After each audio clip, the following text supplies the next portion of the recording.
Bien, muy buenas noches para todos. Bienvenidos a la sesión de formación del día de hoy.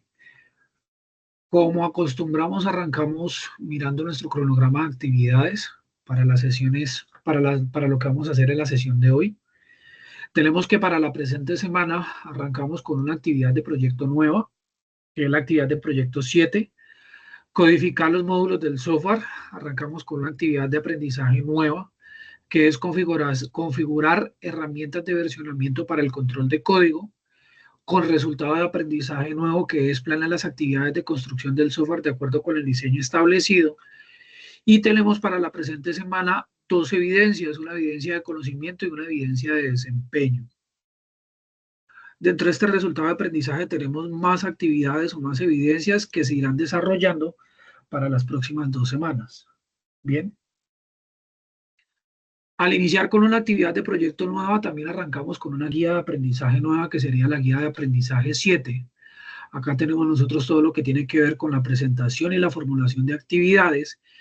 Y arrancamos entonces con nuestra actividad de aprendizaje, desarrollar la solución del software de acuerdo con el diseño y metodologías de desarrollo. ¿Listo? La primera actividad o la primera evidencia mejor que ustedes deben realizar para la presente semana es el informe técnico del plan de trabajo para la construcción de software. Entonces, con base en las características del software a desarrollar, realiza un informe técnico especificando las herramientas y tecnologías de versionamiento a utilizar según los componentes de integración continua. Esto que menciona acá es uno de los materiales que tienen ustedes en la plataforma. Vamos a mirar si puedo acceder a él en este momento. Aquí está, integración continua. ¿Listo?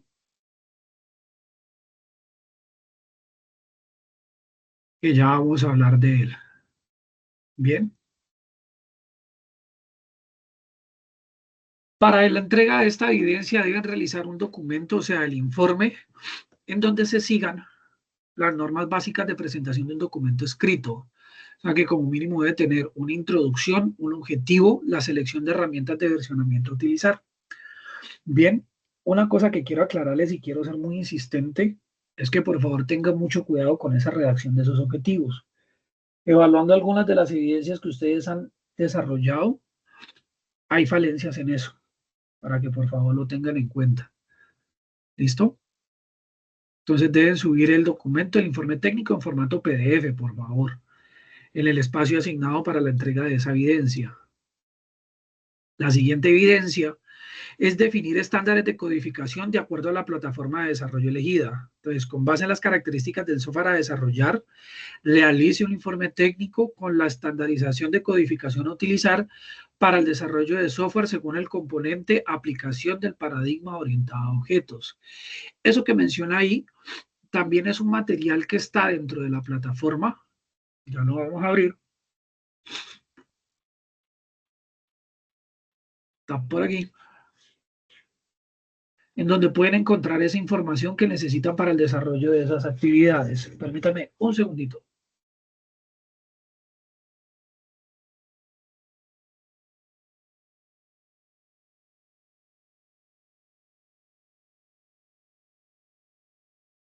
¿Listo?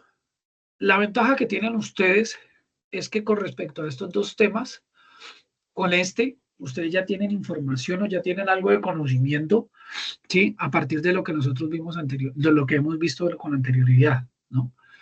Igual vamos a reforzar información de lo que tenemos acá.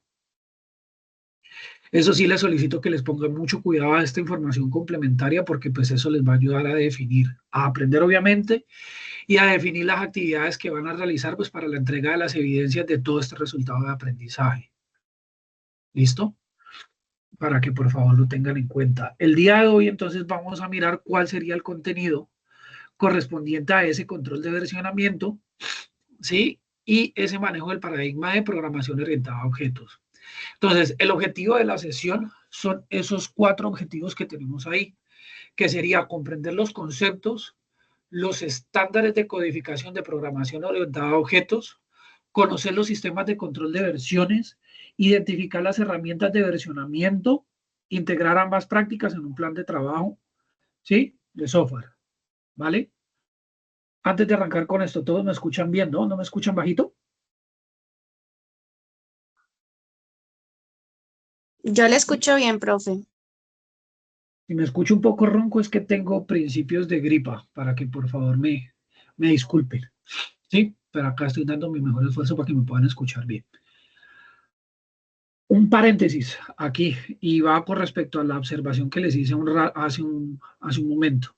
Miren que la redacción de los objetivos arrancan con verbos en infinitivo, ¿sí? Y los verbos son diferentes entre sí, ¿vale? Comprender, conocer, identificar, integrar. ¿Listo? Cada uno de ellos tiene una jerarquía y tiene una forma de poderlos verificar, ¿sí? Para que tengan en cuenta en el momento que ustedes vayan a redactar eso. Si ustedes tienen alguna duda con respecto a esto, me pueden escribir y yo con mucho les colaboro y les doy herramientas para que esto por favor lo tengan en cuenta. Sin embargo, ustedes dentro de las competencias transversales, hay competencias relacionadas con la redacción de este tipo de documentos, este tipo de cosas, para que por favor lo tengan muy en cuenta, porque al momento de que ustedes enfrenten esto a un entorno laboral o en un ambiente laboral, esto es muy importante que ustedes sepan escribir bien este tipo de cosas, ¿vale? Pregunta, ¿qué pasa si nosotros programamos sin estándares ni control de versiones? ¿Ustedes qué entienden por la palabra estándares y qué entienden por control de versiones?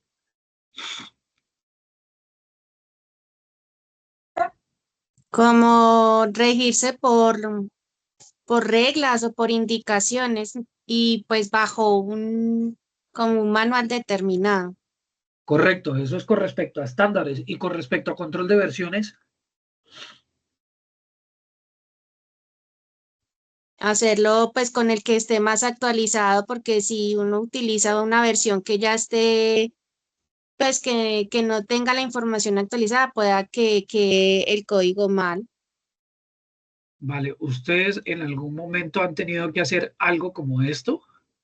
Cuando ustedes tienen un trabajo, están haciendo algún trabajo, ustedes le colocan el nombre documento final versión 2, documento final versión 3, documento final versión 4, documento final definitivo. ¿No les ha tocado, no les ha pasado esto? No, señor. ¿No? A los demás, a Edwin y a Olga, ¿no les ha pasado?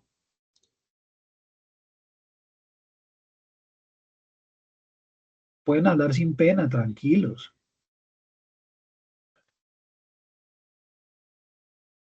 Cuando nosotros estamos haciendo un trabajo y nosotros tenemos diferentes componentes o elementos en un trabajo escrito que nosotros no queremos perder entre uno y el otro, nosotros por lo general escribimos un documento, hacemos una copia de ese documento y le damos versión diferente, hacemos otra copia de otro documento, del mismo documento, pero con un contenido diferente así y así sucesivamente. Cuando nosotros hablamos de control de versiones, que es lo que tenemos aquí, es cuál es la manera en que se deben almacenar esas modificaciones, pero ya en un entorno de desarrollo de software, ¿sí? Entonces, como conclusión, tenemos nosotros acá que los estándares son los que ordenan el código y el versionamiento es el que hace un orden a las versiones del proyecto. ¿Listo? Programación orientada a objetos y estándares de codificación.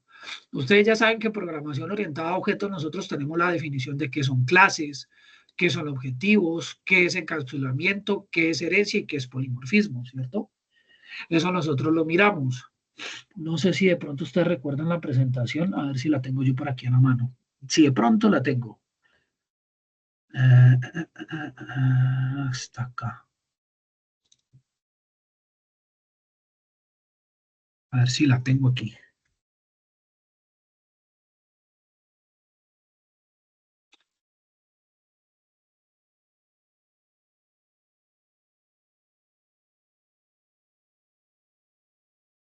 Bueno, ya lo vamos a mirar dentro del código. ¿Sí? Pero aparte de esto, vamos a incluir un tema que se llama estándares de codificación y es la forma en que nosotros nos definen cómo debemos declarar los elementos que se utilizan dentro de este esquema o dentro de esta estructura de programación orientada a objetos. ¿Listo? Entonces aquí hay unas reglas. Las clases se utiliza una estructura o una regla que se llama Pascal Case y ella nos dice que el inicial de cada palabra de la clase que se está definiendo se escribe con la inicial en mayúscula. Bien, los métodos, la regla se llama Camel Case, ¿sí? Y es que la inicial, la primera inicial se escribe con minúscula, la segunda se escribe con mayúscula. Las variables se hacen igual y las que son las constantes se escriben todas en mayúsculas, pero con guiones de separación cuando el nombre de esas constantes son compuestas. Otro de los elementos importantes que utilizamos nosotros dentro de la programación orientada a objetos son los comentarios, ¿sí? Pero con información breve y concisa de lo que se está haciendo acá. Recuerden que los comentarios son buenas prácticas que hace el desarrollador o el programador para que el equipo de trabajo entienda con las palabras textuales de nosotros qué es lo que se está haciendo ahí, ¿sí? Acá tenemos nosotros un ejemplo. Entonces miramos acá cómo es que se hace la declaración de variables en diferentes tipos de lenguajes de programación que van orientados hacia la programación orientada a objetos. Entonces, el primer lenguaje de programación que tenemos es Java.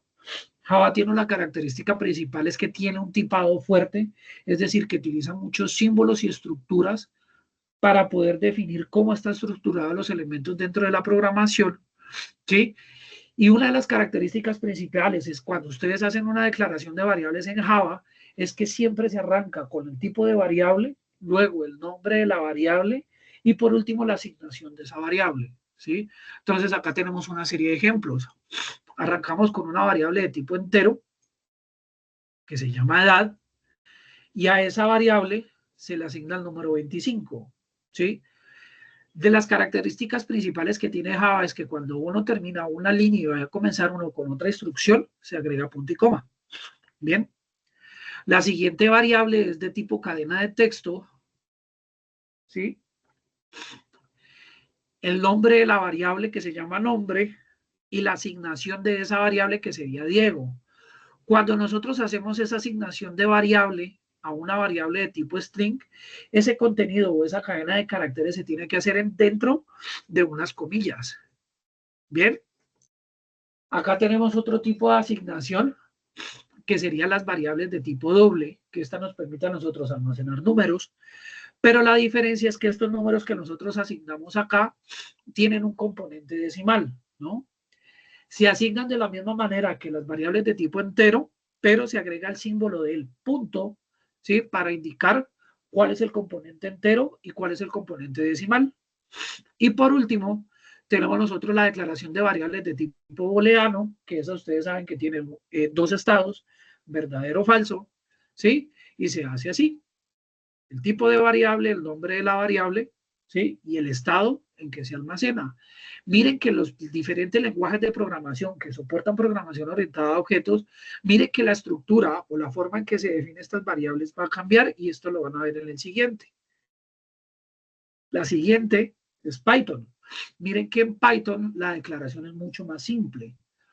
Ustedes nomás le dan el nombre de la variable, utilizan el símbolo igual que es el de asignación y después del igual definen el contenido que le van a asignar a esa variable.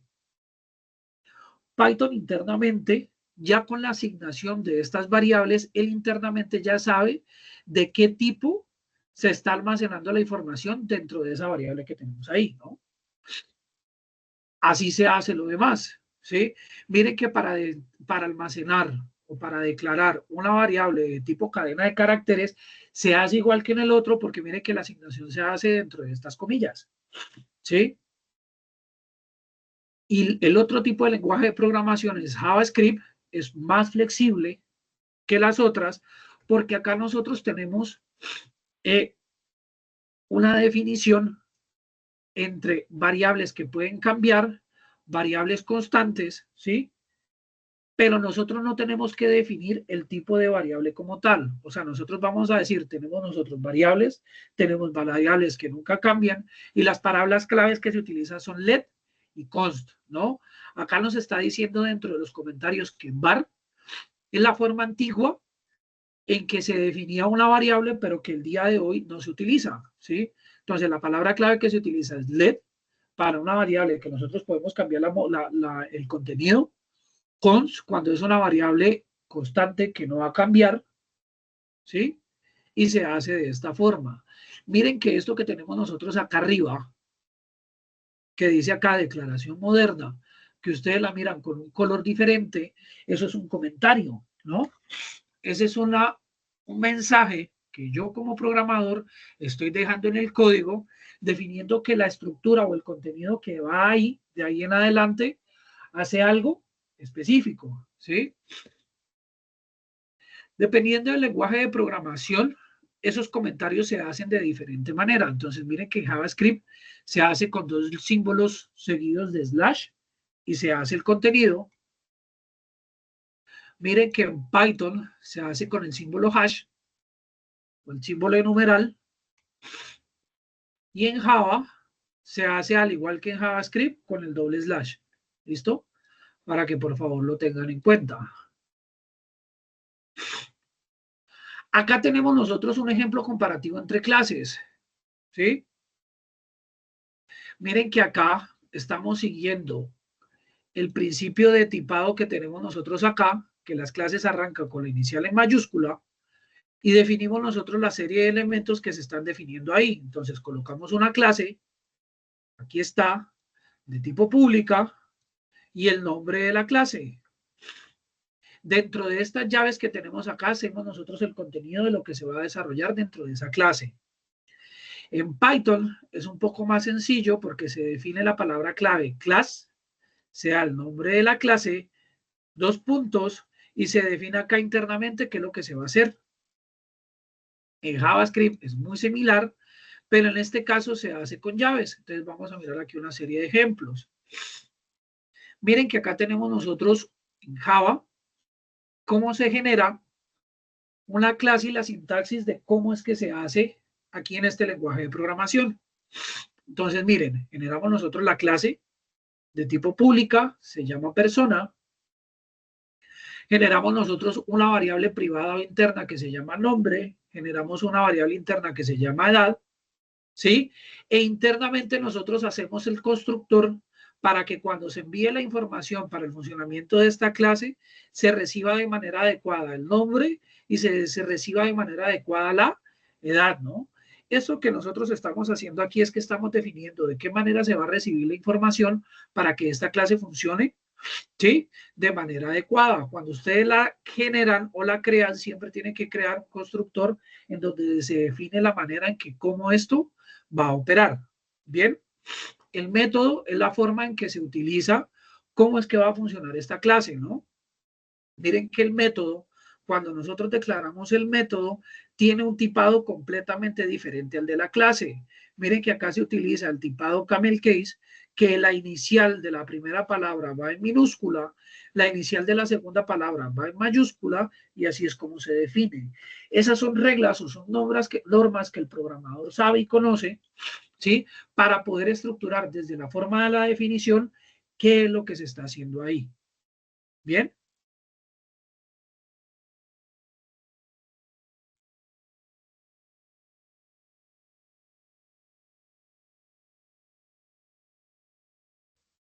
Vale. Entonces, aquí lo que se está haciendo es que se está llamando, ¿sí?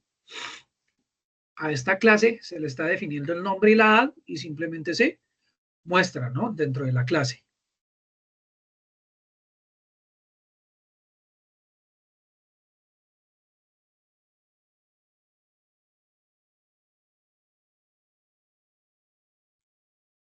Ahora miremos que en Python la estructura se condensa. Miren que definimos nosotros la clase, definimos nosotros lo que se va a recibir, las variables que se está recibiendo, se hace una asignación similar en donde se hace la asignación del nombre, de la edad, y miren que acá está el método que corresponde o que compete a esta clase que tenemos acá, que se llama mostrar información. Tomamos nosotros el nombre que se está recibiendo, la edad que se está recibiendo, y lo que se hace es mostrar en pantalla. Python tiene una particularidad principal y es que para que esto funcione, ¿sí? El contenido de las líneas de código, las líneas de programación deben contar con una sangría o una alineación, ¿sí? Hacia la derecha para que él internamente sepa qué corresponde a qué, ¿sí? Miren que acá nosotros tenemos la definición de la clase, hacia la derecha tenemos nosotros la definición de esta asignación de los valores que se están recibiendo, internamente se hace una asignación a la derecha, lo que corresponde a, y así sucesivamente. Esto sucede porque Python no acostumbra utilizar llaves, a diferencia de los otros dos lenguajes de programación. Para que esto, por favor, lo miren y lo revisen para que lo tengan en cuenta.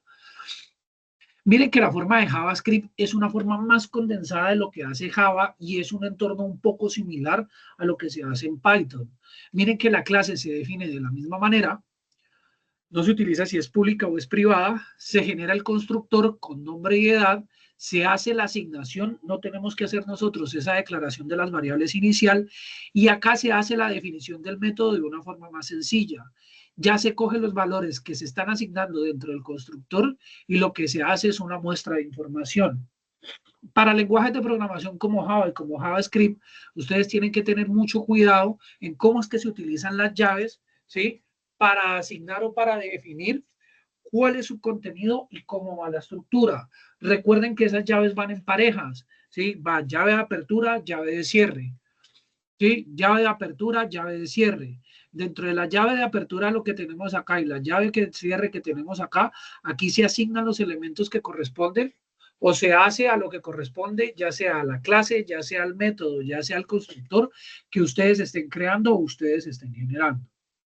¿Bien? Cuando nosotros hablamos de eso, y ese es el objetivo de la evidencia que nos está pidiendo acá inicialmente, acá está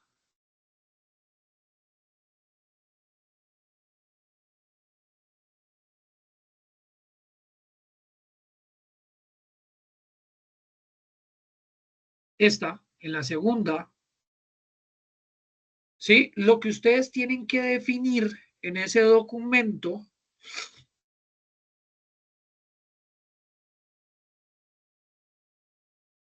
es cuál de los estándares que ustedes van a utilizar, ¿sí?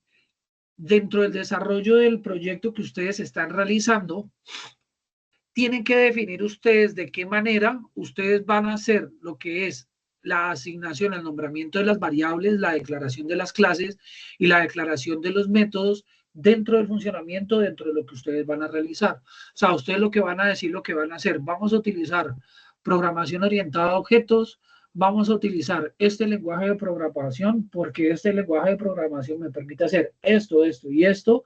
Las variables las defino de esta forma, las clases de esta manera y los métodos de esta manera.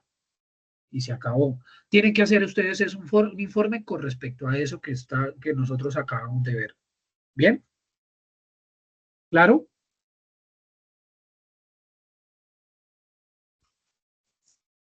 Sí, señor, está claro. Listo.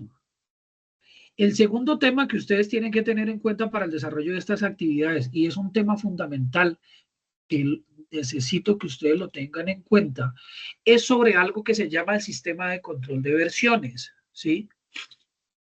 Cuando ustedes están haciendo un texto, y eso lo mencionaba hace un rato, en ocasiones, cuando nosotros generamos una variación entre una y el otro, lo que nosotros hacemos normalmente es que nosotros almacenamos dentro de un mismo directorio diferentes tipos de archivos con nombres similares, ¿sí? Para nosotros poder destacar y poder diferenciar que hay una pequeña diferencia, una pequeña variación entre uno y el otro, ¿sí? Para que nosotros la podemos visualizar o distinguir de manera rápida o de manera visual, ¿sí?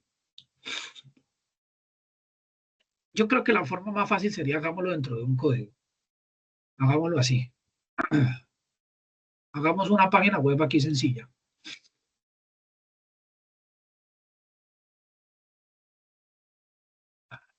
Un momentico. Vamos acá, Open Folder. Vamos acá, escritorio, práctica HTML, control versiones.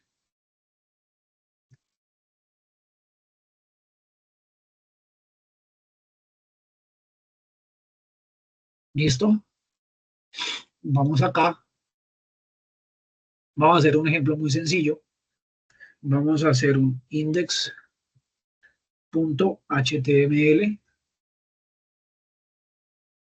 Vamos a generar acá una estructura básica de HTML. Opa.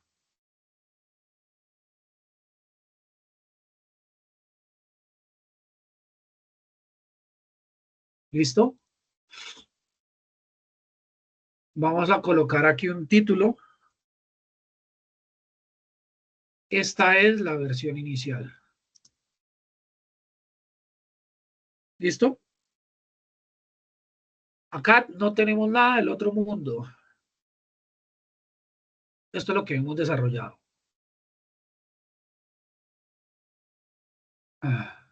¿Sí?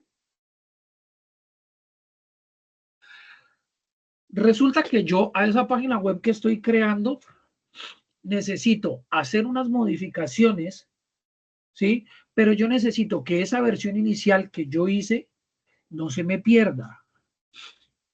Lo que comúnmente nosotros hacemos, pues cuando no nos dedicamos a esta parte del desarrollo, nosotros copiamos este elemento,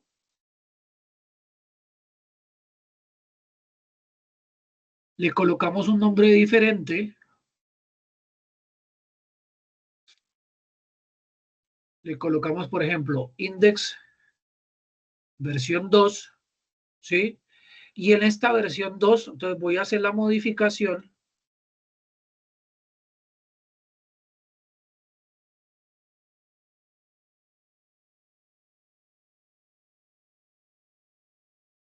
¿Sí? Para poder conservar las dos versiones de lo que yo estoy desarrollando, ¿no? ¿Sí? Miren que yo tengo aquí la primera y tengo aquí la segunda con las modificaciones. Miren que yo acá lo que acabo de hacer es que yo generé un documento adicional con el contenido, con la variación, ¿sí? Que yo acabé de hacer sin perder esa información. Cuando nosotros hablamos de control de versiones, es generar una manera o una forma en que nosotros en el directorio no nos llenemos de archivos con todas las cosas que nosotros hagamos, sino que utilicemos una herramienta que nos facilite a nosotros hacer ese control de versiones sin que la información se pierda. A eso es lo que va esta imagen. ¿Sí? Tenemos nosotros una que se llama documento final versión 2, documento final versión 3, documento final definitivo. A esto es a lo que yo me refiero. ¿Sí? Si nosotros nos vamos al sentido estricto del desarrollo de software y de programación, esta práctica que nosotros estamos haciendo aquí no es adecuada, ¿sí? No es óptima, se van a llenar ustedes de mucha información de manera innecesaria, ¿sí? Este sistema de control de versiones solo funciona para archivos de texto plano, ¿sí? Son archivos que tienen una estructura básica que no contienen ningún tipo de información que modifique o que altere su contenido, como negrillas o tipos de letra, que hacen eso de manera diferente. ¿A qué voy con esto? Un documento que se genera en Word, un documento que se genera en Word, nosotros podemos modificarle a la letra si está en negrilla, si está tachado, si está subrayado o si está en cursiva. Este no es un archivo de texto plano porque el contenido que tiene acá tiene una serie de formatos que hace de que lo que esté ahí escrito tenga una serie de modificaciones completamente diferentes. Este archivo que nosotros tenemos acá tiene otra característica que se puede abrir, ¿sí? Por el archivo, por la aplicación que la generó o por aplicaciones aliadas que tienen la capacidad de poder recibir esa información, ¿sí? Transformarla a la forma o la estructura que se creó de manera normal. Por ejemplo, yo no sé si ustedes alguna vez han hecho esto. ¿Ustedes han intentado abrir un archivo de Word con un programa diferente? ¿Lo han hecho? No, señor. No, miren lo que sucede. Y acá está lo que es la explicación de por qué Word no es un archivo de texto plano. Si nosotros vamos acá al directorio, en donde tenemos nosotros ese archivo de texto plano, que es este que se llama prueba, si yo le doy clic derecho, abrir con Notepad o blog de notas,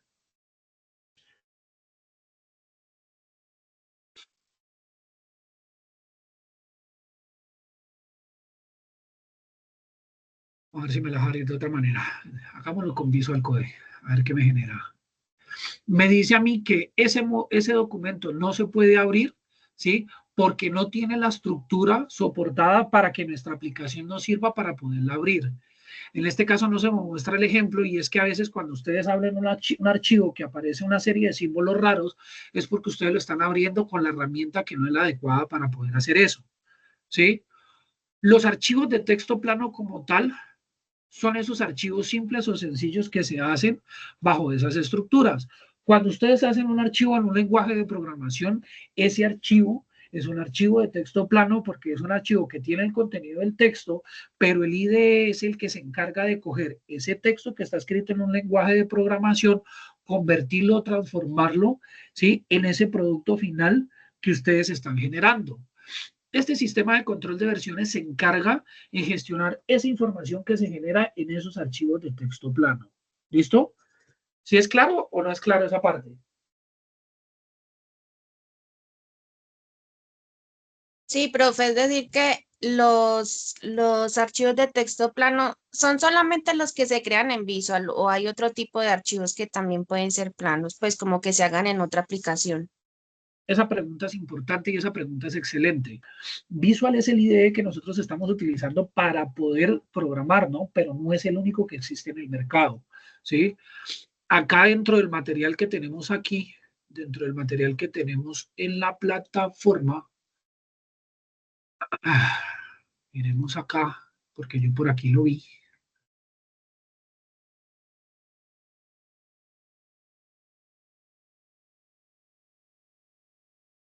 Permítame un momentico, voy exactamente a la imagen que necesito. Aquí está. ¿Sí? Miren que estos son los entornos que se utiliza para poder desarrollar, pero cada uno de estos entornos es diferente.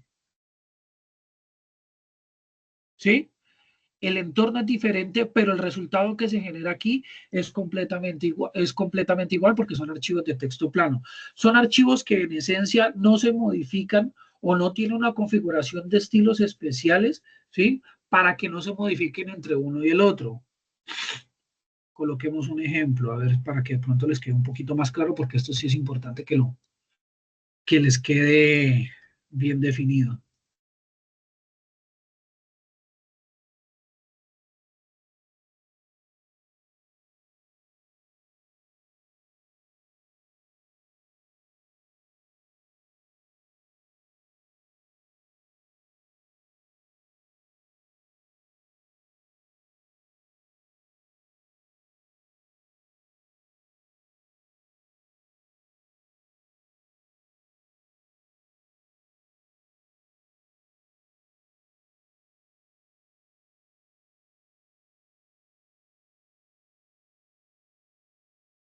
Mira, acá tenemos nosotros otra de las características.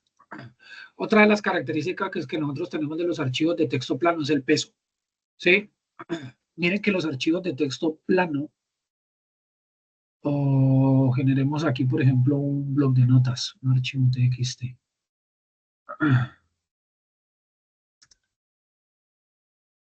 Les voy a decir cuáles son las características para poder definirlos.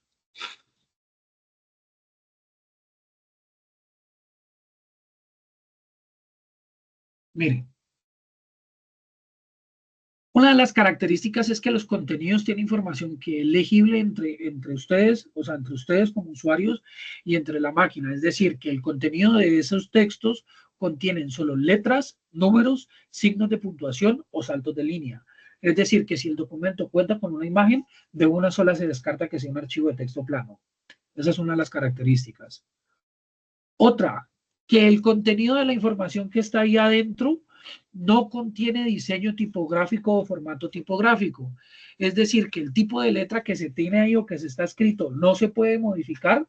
Esto lo voy a escribir con un tipo de letra Courier y con un tipo de letra Times New Roman, ¿sí? No tienen negrilla, no tienen cursiva, no tienen resaltado y ese tipo de cosas.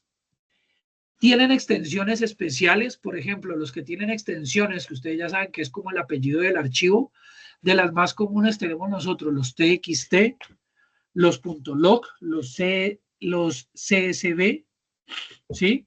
Entre otros. Los archivos de texto plano se pueden abrir dentro de editores de texto comunes. Entonces, Visual Studio Code es un editor de texto o un IDE de desarrollo que permite abrir todos los archivos de texto plano. Otra de las herramientas que se utiliza para poder abrir archivos de texto plano y los tenemos todos en nuestros equipos es Bloc de Notas o Notepad, ¿sí? Independiente de la forma en que se haya escrito y con el lenguaje que se haya redactado, ¿sí? Ese se puede abrir con ese tipo de archivos. Y otra de las características principales es que los archivos de texto plano, el tamaño o la información que se contiene son archivos de poca información, ¿sí? Miren que, por ejemplo, estos de práctica HTML, miren que pesan poquito, 1 o 2 K. Miren, son pequeños, ¿vale? En cambio, que miren que las imágenes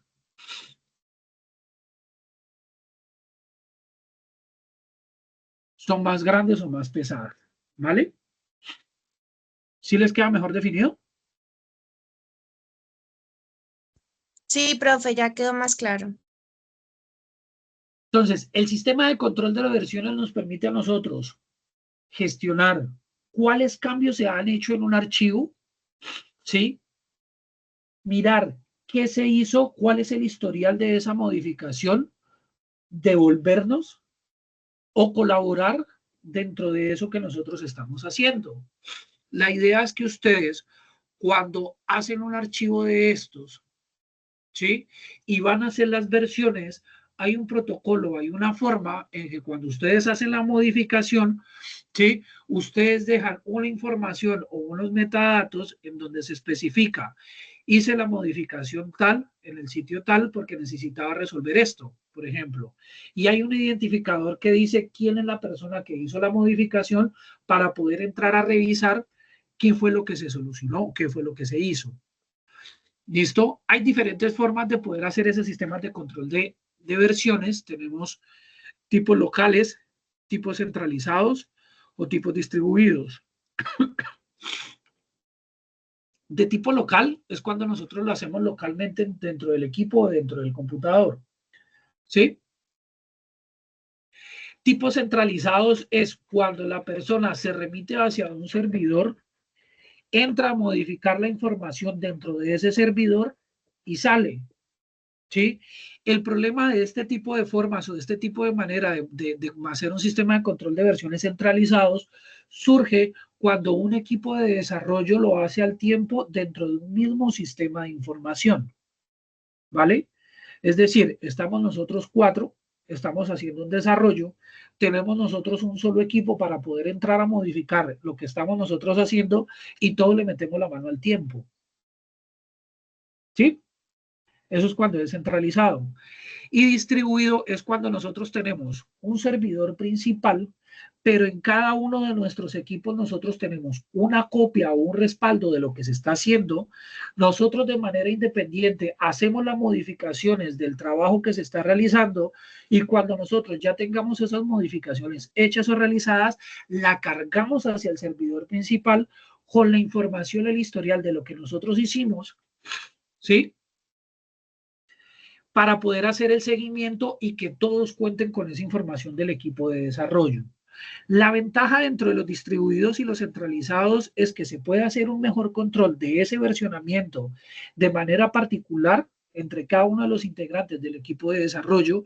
Y otra de las ventajas tiene es que en caso de que el servidor falle y la información se pierde, no es un problema grave porque cada uno de los usuarios que está haciendo esas modificaciones cuenta con una copia de respaldo de lo que está montado en ese servidor. ¿Sí? A partir de la información que tienen los demás usuarios, ese servidor se puede resustituir, reconstruir, perdón, se puede reconstruir con esa información y esa información no se pierde. En cambio que el centralizado, si el servidor pierde la información, se jodió el trabajo y hasta ahí llegó todo. ¿Listo? ¿Comprendidas esas tres diferencias? Sí, profe, Entonces, ¿qué sería un servidor, un sistema de control local?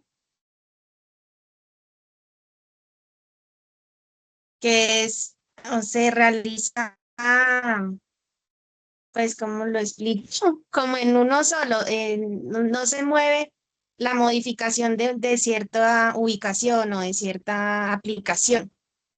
Correcto. O sea, si nosotros estamos haciendo un trabajo, un desarrollo, si lo manejamos de manera local, yo tengo una versión del desarrollo, Olga tiene una versión completamente diferente del desarrollo, Dewin tiene una versión diferente a la de los otros dos, ¿sí? Y Andrea tiene una versión completamente diferente. Las modificaciones que nosotros hacemos las podemos gestionar y las podemos manipular, pero dentro del desarrollo de ese proyecto nosotros no tenemos un criterio unificado o una herramienta pues para poder hacer eso de manera conjunta. ¿Listo? ¿Cómo sería un sistema de control de versiones centralizado? O sea, las personas pueden entrar y hacer las modificaciones.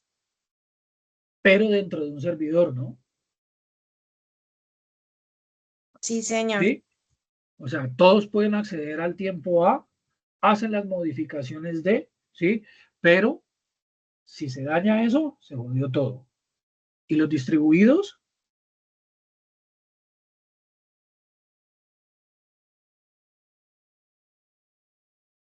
Ese también tiene que ver con que pues que pueden entrar y realizar modificaciones, No, pero ojo, con diferentes servicios.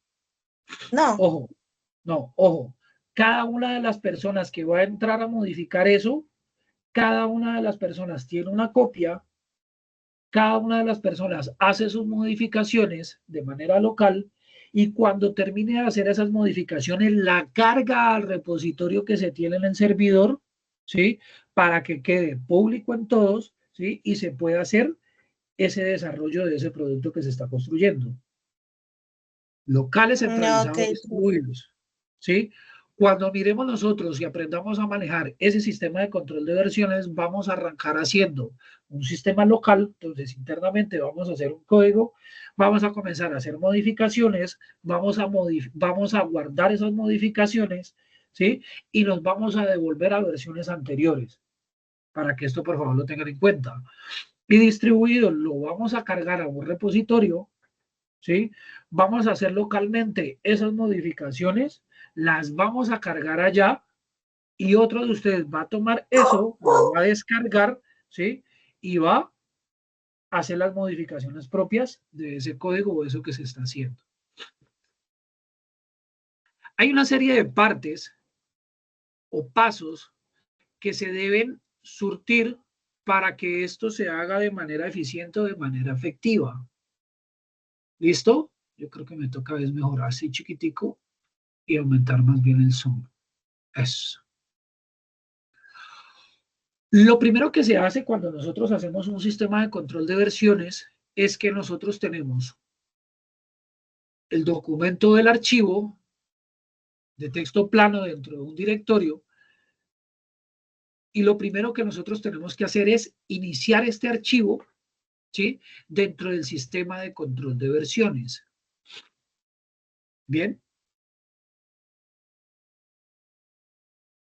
Luego seguimos nosotros trabajando de manera normal aquí. Entonces decimos nosotros, esta es la versión inicial. Este es un párrafo de prueba, ¿sí?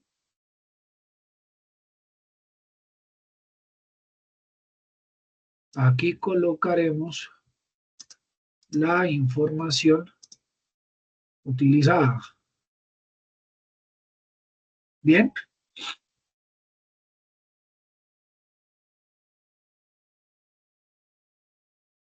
Cuando nosotros hacemos esa modificación, hacemos nosotros una conservación de esa información para poder hacer una modificación, para poder mantener, perdón, la modificación desde el estado inicial y el seguimiento de los cambios que se realizó de la versión inicial que teníamos nosotros así.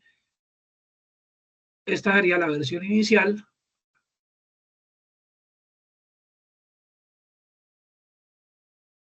Esta sería la versión inicial y esta sería la versión modificada. Bien. Lo otro que podemos nosotros hacer es volver a la versión interior y hacer una función de cambios. Acá hay una cosa importante que nos explica de mejor manera cómo es que se maneja, ¿sí?, estos estados. Por aquí está. Ah, no, yo la saqué aquí. Aquí está. Aquí están los estados. Ah.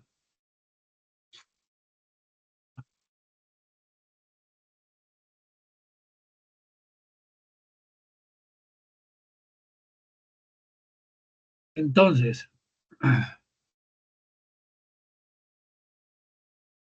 para nosotros poder hacer ese control de versiones, nosotros necesitamos de un aplicativo que nos permite a nosotros hacer ese control de esos seguimientos, ¿sí? El aplicativo o el entorno principal que nosotros vamos a utilizar se llama Git, ¿sí? Y lo que hace es que coge todos los archivos que están almacenados dentro de un directorio, que sería el directorio que tenemos nosotros acá.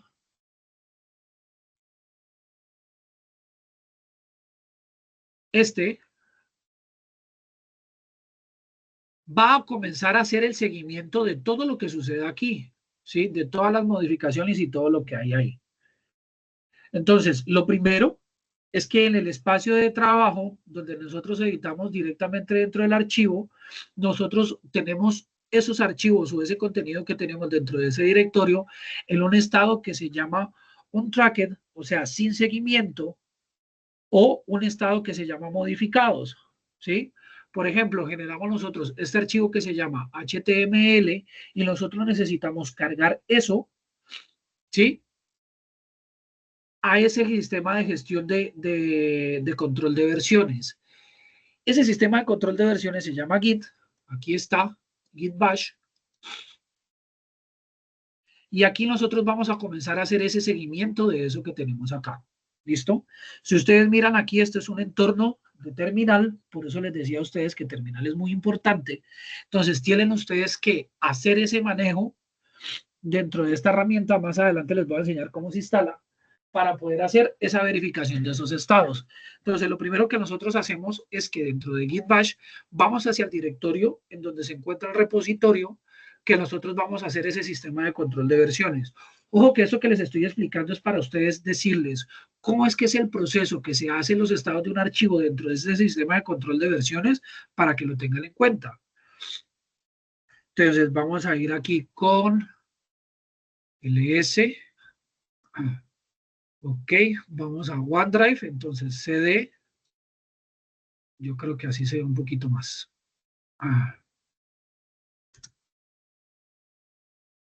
OneDrive, ls, esto está dentro del escritorio. A ver, sí, está dentro del escritorio, entonces vamos acá. CD, desktop, ajá, dentro de desktop tenemos práctica HTML, CD, práctica HTML, y dentro de práctica HTML tenemos nosotros un directorio que se llama control de versiones. ¿Sí? ¿Cómo sabemos que estamos donde es? Si al presionar ls aparece aquí el archivo index.html. No olviden que para poder hacer esto tienen que acordarse cómo es el manejo de terminal. ¿Sí? Tranquilos que en la siguiente sesión les voy a explicar cómo se instala. Sin embargo, ahí en los documentos que está dentro de la plataforma hay un tutorial de cómo hacerlo. ¿Sí? Pero tranquilos. ¿Listo? Lo primero que nosotros tenemos que hacer entonces es llegar al directorio. Entonces estamos aquí, estamos en el directorio, vamos a hacer nosotros hacer el seguimiento de los archivos de texto plano que están almacenados aquí para hacer ese control de versiones. ¿Bien? Entonces, lo primero que nosotros vamos a hacer es escribir la palabra clave o el comando clave git status.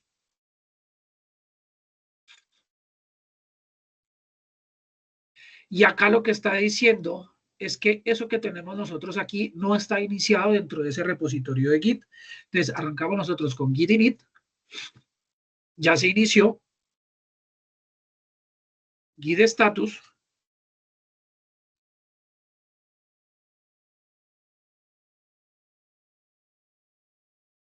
¿Sí? Y miren lo que me está diciendo a mí.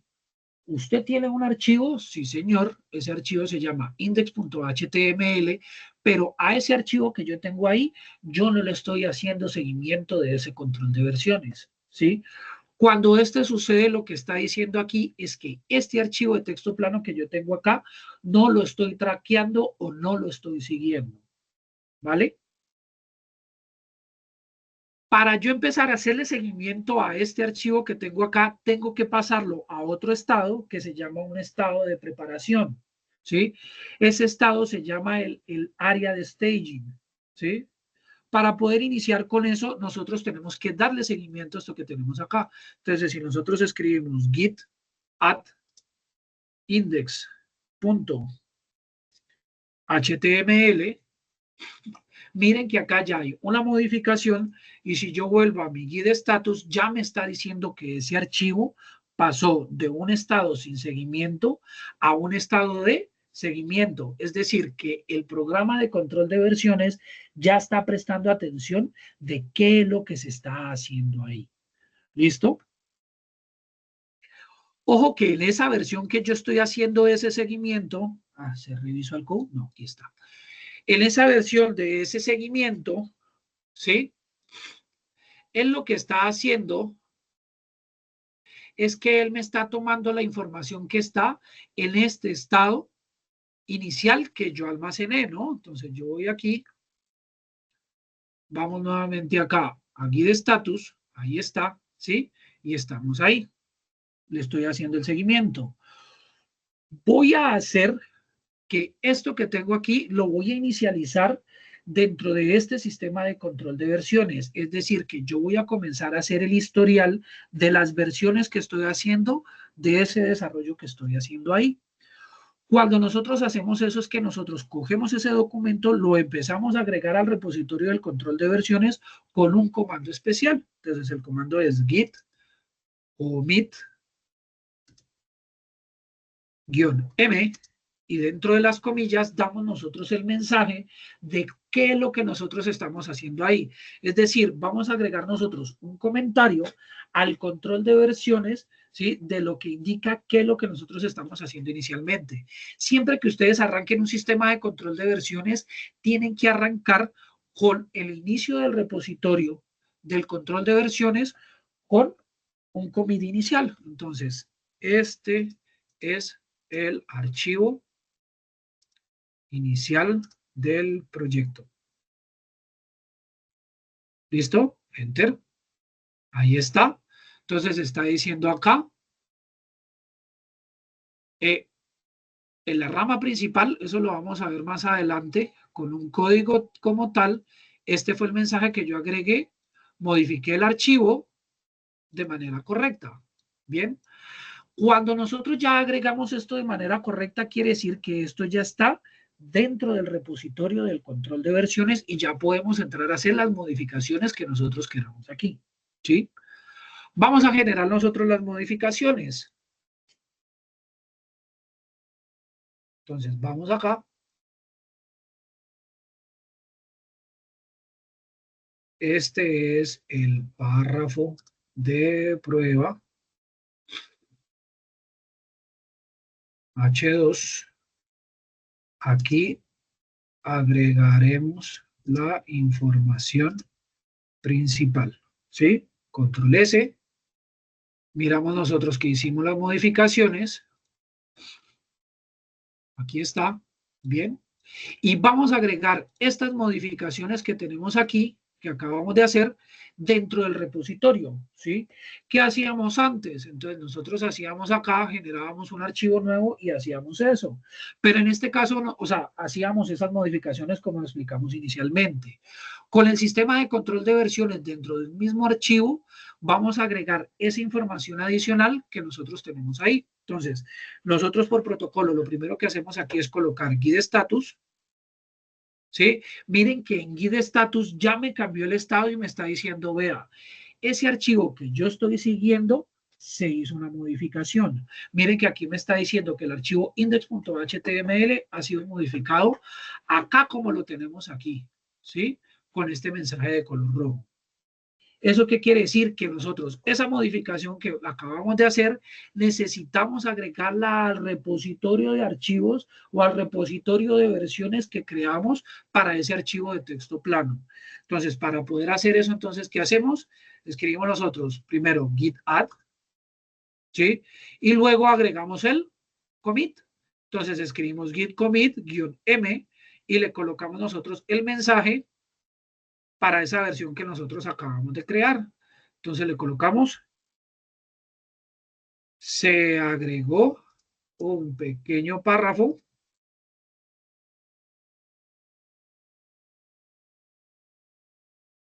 y un título. El mensaje como tal es la descripción que ustedes hacen de la modificación entre la versión inicial y la versión siguiente, ¿no? Miren que ahí ya se agregó, ¿sí? Y miren que aquí ya me cambió el estado de modificado, ¿sí? A ya en el estado como tal. Si yo miro cuáles son las modificaciones que hay ahí, Git me permite a mí hacer el seguimiento de ese historial de lo que yo hice. Ya les indico.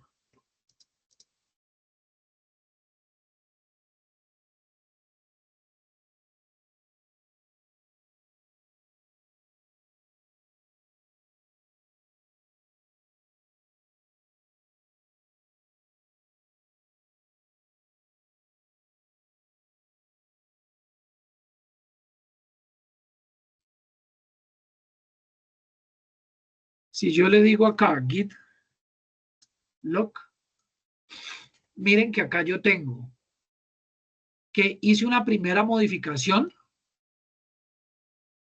¿sí? El 2 de octubre a las 8:03 del 2025 se hizo una modificación inicial, ¿sí? El mismo día, 3 minutos después, se hizo una segunda modificación. Miren que yo acá tengo un historial de los mensajes de cuáles fueron las modificaciones que se realizaron, ¿vale? Esto me permite a mí hacer un seguimiento de todo lo que se hizo en un archivo de texto plano, que en este caso es un ejemplo sencillo, ¿sí? De algo que nosotros acabamos de construir. A partir de esa información que se genera acá, yo puedo devolverme de una versión a otra. Y la forma de devolvernos de esa versión a otra es a partir del código que se genera, ¿sí? De esa versión inicial a una versión siguiente. Técnicamente esa versión se llaman commits. Commits son las versiones que se generan, ¿sí? Con un código de identificación 1 por el cual nosotros nos podemos devolver de una a otra.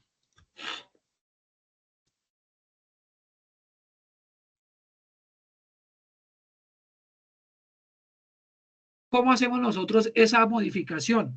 Entonces, si nosotros estamos aquí, miren, tenemos nosotros aquí el archivo de texto plano, ¿sí?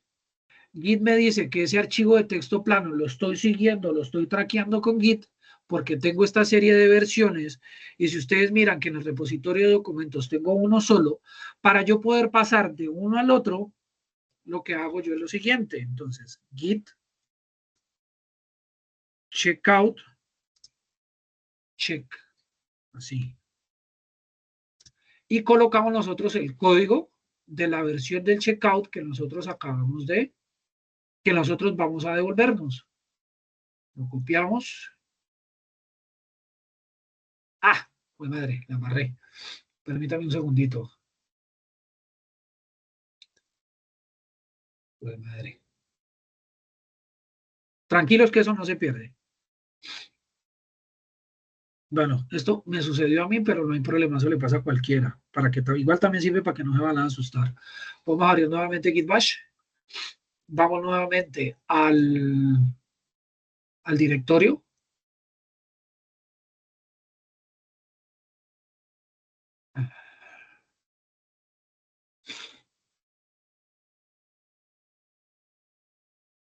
Aquí rápidamente vamos al directorio.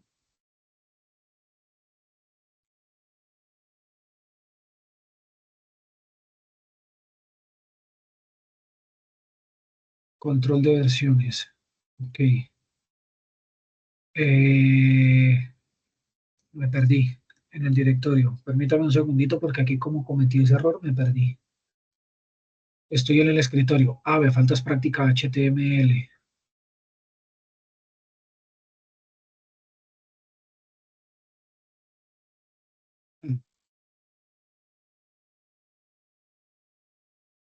Me faltas el escritorio. Ya. Es CD. Desktop. Slash. Práctica HTML. Control de versiones.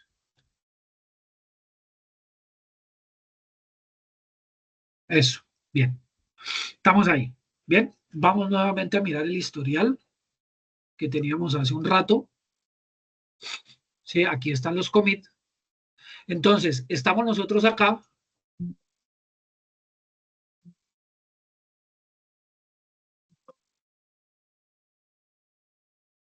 Bien, estamos nosotros acá. ¿Listo?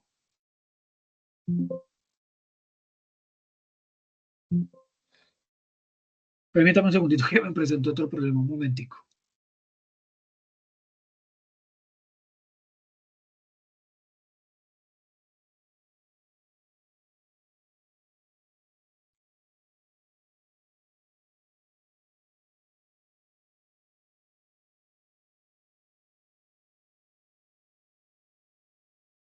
Bien, entonces vamos a pasar de la rama que estamos nosotros aquí a esta rama que tenemos acá. Entonces les decía a ustedes, escriben ustedes el comando.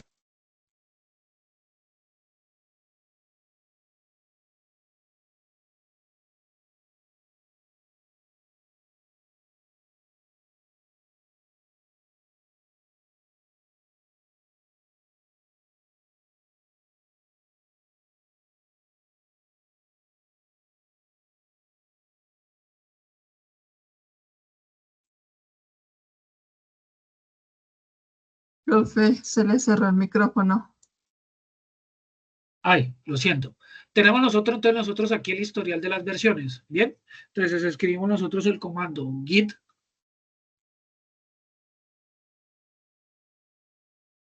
checkout. Bien, cogemos nosotros el código del commit al que nosotros nos vamos a devolver, copiar. Vamos acá, le damos en pegar y presionamos enter.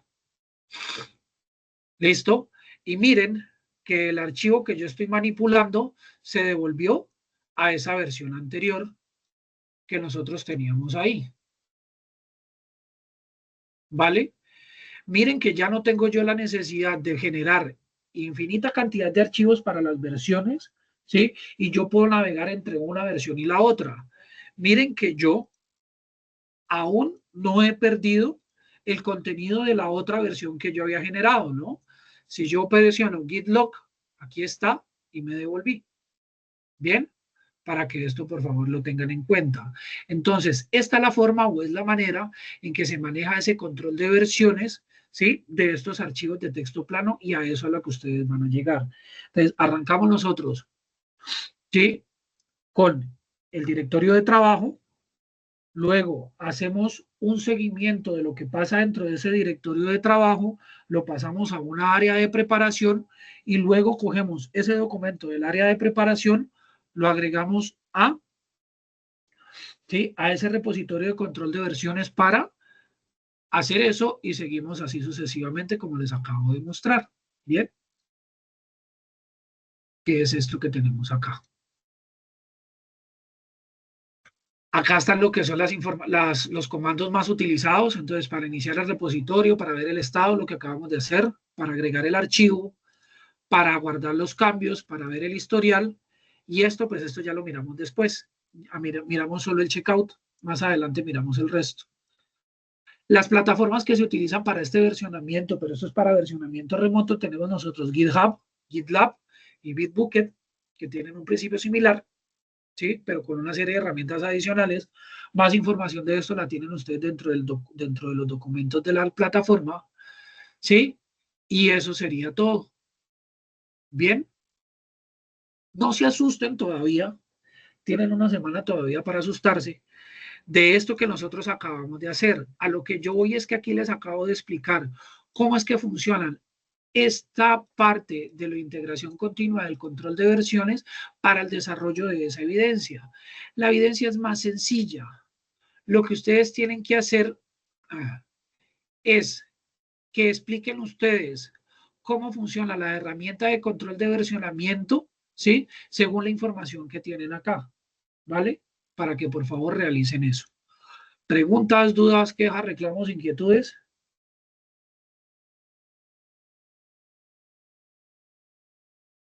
No, profe, o sea, solamente en esa evidencia es explicar lo que pues está, lo que nos acabó de explicar usted, porque Correcto. pues si uno va a fondo, sí es como un poquito complicado. Bueno, no sé si tal vez es por lo que uno no lo ha intentado, pero sí me pareció pues como con bastantes pasos a seguir para que se ejecute de la manera que es. Entonces, sí me logra pues no asustar desde ya, pero sí tiene más pasos de lo que hemos visto hasta el momento, sí.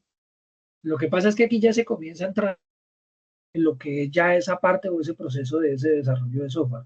Lo que pasa es que profesionalmente el hacer esto que yo les mostré inicialmente, hacer esto de hacer innumerables archivos para las diferentes versiones, eso no es correcto. Entonces, se hace ese repositorio para llevar un control, ¿sí? Estructurado de qué es lo que se está haciendo, cómo se está modificando y qué es lo que se está modificando, ¿sí? La práctica que siempre se hace es, se tiene usted el directorio, tienen ustedes el directorio, se hacen las modificaciones que se vayan a hacer.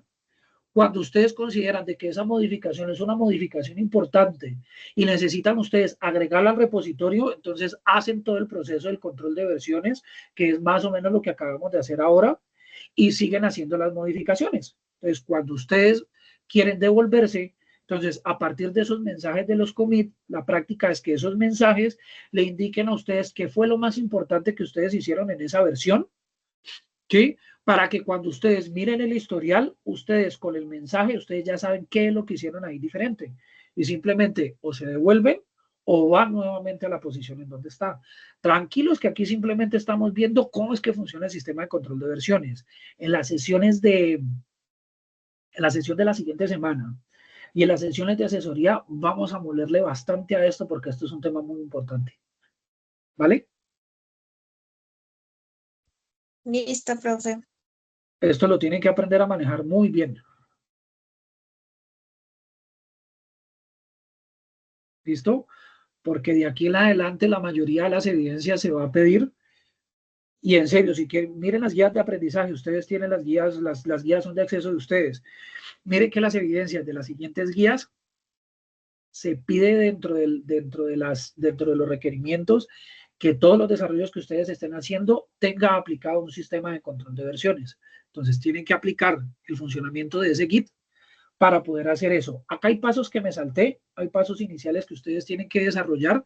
Igual, dentro del documento que hay aquí, hay una serie de archivos que les dice a ustedes cuál es el proceso que tienen que hacer para instalarlo en el sistema operativo, pero eso lo vamos a mirar igual en la otra clase.